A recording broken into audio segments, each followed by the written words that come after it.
Chapter 6. The Little House. Foolish Toodles was standing like a conqueror over Wendy's body when the other boys sprang, armed, from their trees. "You are too late," he cried proudly, "I have shot the Wendy. Peter will be so pleased with me." Overhead Tinker Bell shouted "silly ass," and darted into hiding. The others did not hear her. They had crowded round Wendy, and as they looked a terrible silence fell upon the wood. If Wendy's heart had been beating they would all have heard it. Slightly was the first to speak. "This is no bird," he said in a scared voice. "I think this must be a lady." "A lady?" said Toodles, and fell a trembling. "And we have killed her," Nib said hoarsely. They all whipped off their caps. "Now I see," Curly said, "Peter was bringing her to us." He threw himself sorrowfully on the ground. "A lady to take care of us at last," said one of the twins, "and you have killed her." They were sorry for him, but sorrier for themselves, and when he took a step nearer them they turned from him. Toodles' face was very white, but there was a dignity about him now that had never been there before. "I did it," he said, reflecting. "When ladies used to come to me in dreams, I said, 'Pretty mother, pretty mother.' But when at last she really came, I shot her." He moved slowly away. "Don't go," they called in pity. "I must," he answered, shaking, "I am so afraid of Peter." It was at this tragic moment that they heard a sound which made the heart of every one of them rise to his mouth. They heard Peter crow. "Peter," they cried, for it was always thus that he signaled his return. "Hide her," they whispered, and gathered hastily around Wendy. But Toodles stood aloof. Again came that ringing crow, and Peter dropped in front of them. "Greetings, boys," he cried, and mechanically they saluted, and then again was silence. He frowned. "I am back," he said hotly, "why do you not cheer?" They opened their mouths, but the cheers would not come. He overlooked it in his haste to tell the glorious tidings. "Great news, boys," he cried, "I have brought at last a mother for you all." Still no sound, except a little thud from Toodles as he dropped on his knees. "Have you not seen her?" asked Peter, becoming troubled. "She flew this way."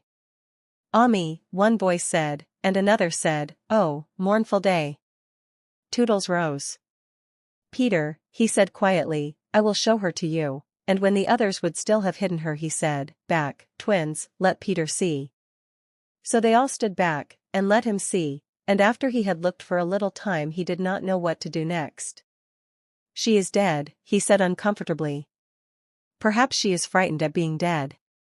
He thought of hopping off in a comic sort of way till he was out of sight of her, and then never going near the spot any more. They would all have been glad to follow if he had done this. But there was the arrow.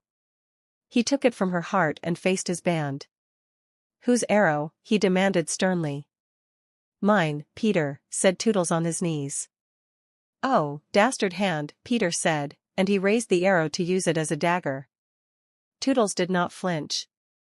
He bared his breast. "Strike, Peter," he said firmly, "strike true." Twice did Peter raise the arrow, and twice did his hand fall. "I cannot strike," he said with awe, "there is something stays my hand." All looked at him in wonder, save Nibs, who fortunately looked at Wendy. "It is she," he cried, "the Wendy lady, see, her arm." Wonderful to relate, Wendy had raised her arm.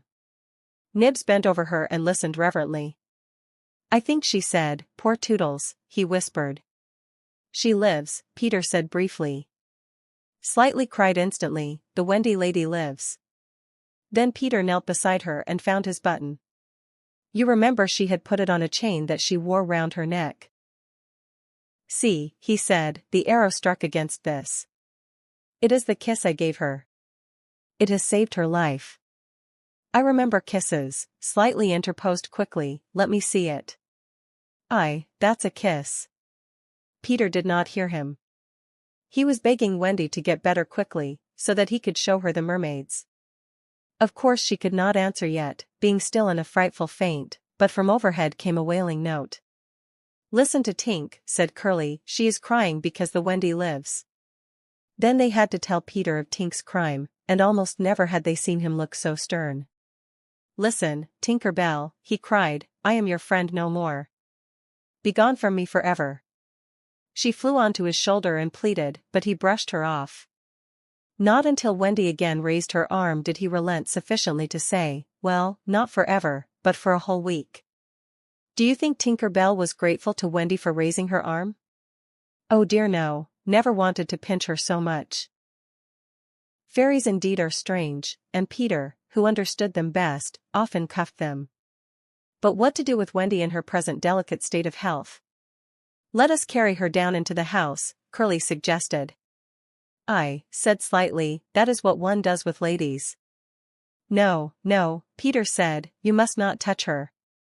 It would not be sufficiently respectful." "That," said slightly, "is what I was thinking. But if she lies there," Toodles said, "she will die." "Aye, she will die," Slightly admitted, "but there is no way out." "Yes, there is," cried Peter. "Let us build a little house round her." They were all delighted. "Quick," he ordered them, "bring me each of you the best of what we have. Gut our house. Be sharp." In a moment they were as busy as tailors the night before a wedding. They scurried this way and that, down for bedding, up for firewood, and while they were at it, who should appear but John and Michael. As they dragged along the ground they fell asleep standing, stopped, woke up, moved another step and slept again. "John, John," Michael would cry, "wake up. Where is Nana, John, and Mother?" And then John would rub his eyes and mutter, "It is true, we did fly." You may be sure they were very relieved to find Peter. "Hello, Peter," they said. "Hello," replied Peter amicably, though he had quite forgotten them.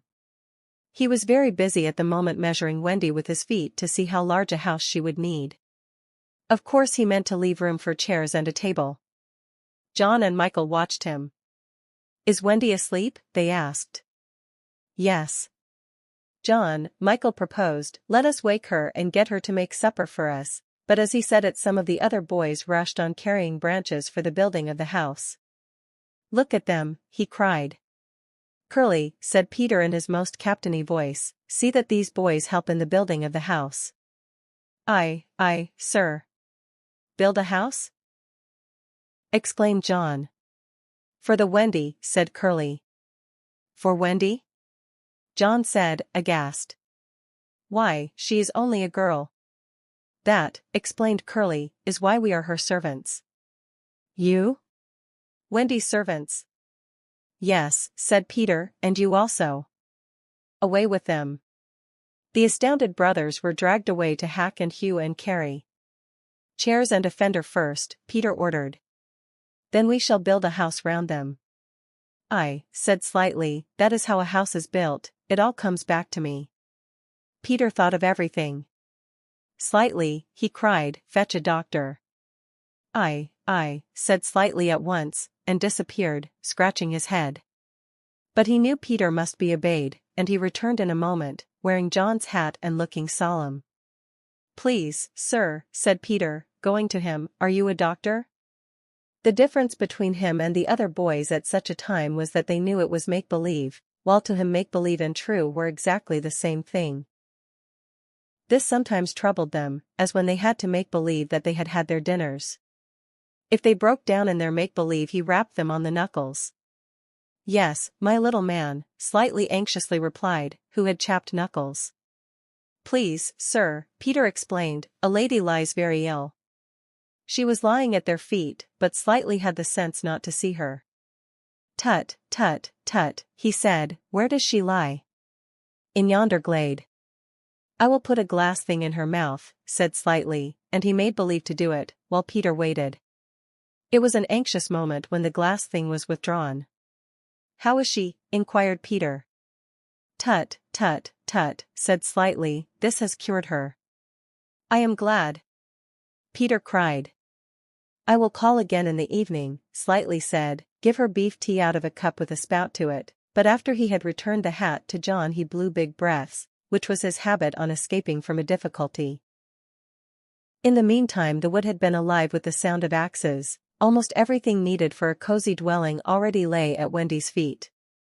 If only we knew, said one, the kind of house she likes best. Peter, shouted another, she is moving in her sleep. Her mouth opens, cried a third, looking respectfully into it. Oh, lovely. Perhaps she is going to sing in her sleep, said Peter. Wendy, sing the kind of house she would like to have. Immediately, without opening her eyes, Wendy began to sing. I wish I had a pretty house.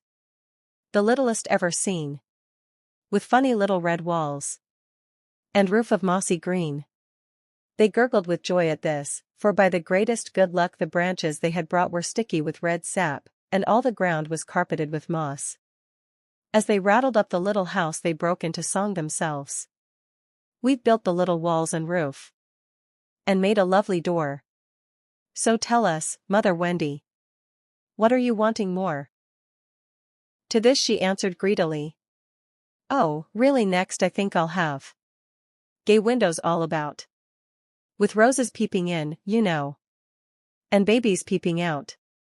With a blow of their fists they made windows, and large yellow leaves were the blinds. But roses? Roses, cried Peter sternly. Quickly they made believe to grow the loveliest roses up the walls. Babies? To prevent Peter ordering babies they hurried into song again. We've made the roses peeping out. The babes are at the door. We cannot make ourselves, you know. 'Cause we've been made before. Peter, seeing this to be a good idea, at once pretended that it was his own. The house was quite beautiful, and no doubt Wendy was very cozy within, though, of course, they could no longer see her.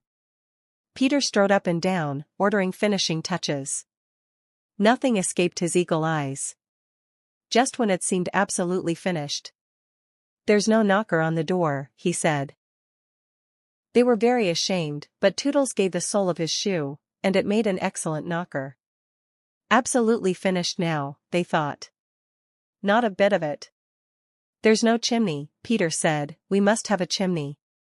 It certainly does need a chimney, said John importantly. This gave Peter an idea. He snatched the hat off John's head, knocked out the bottom, and put the hat on the roof. The little house was so pleased to have such a capital chimney that, as if to say thank you, smoke immediately began to come out of the hat. Now really and truly it was finished. Nothing remained to do but to knock. All look your best, Peter warned them, first impressions are awfully important.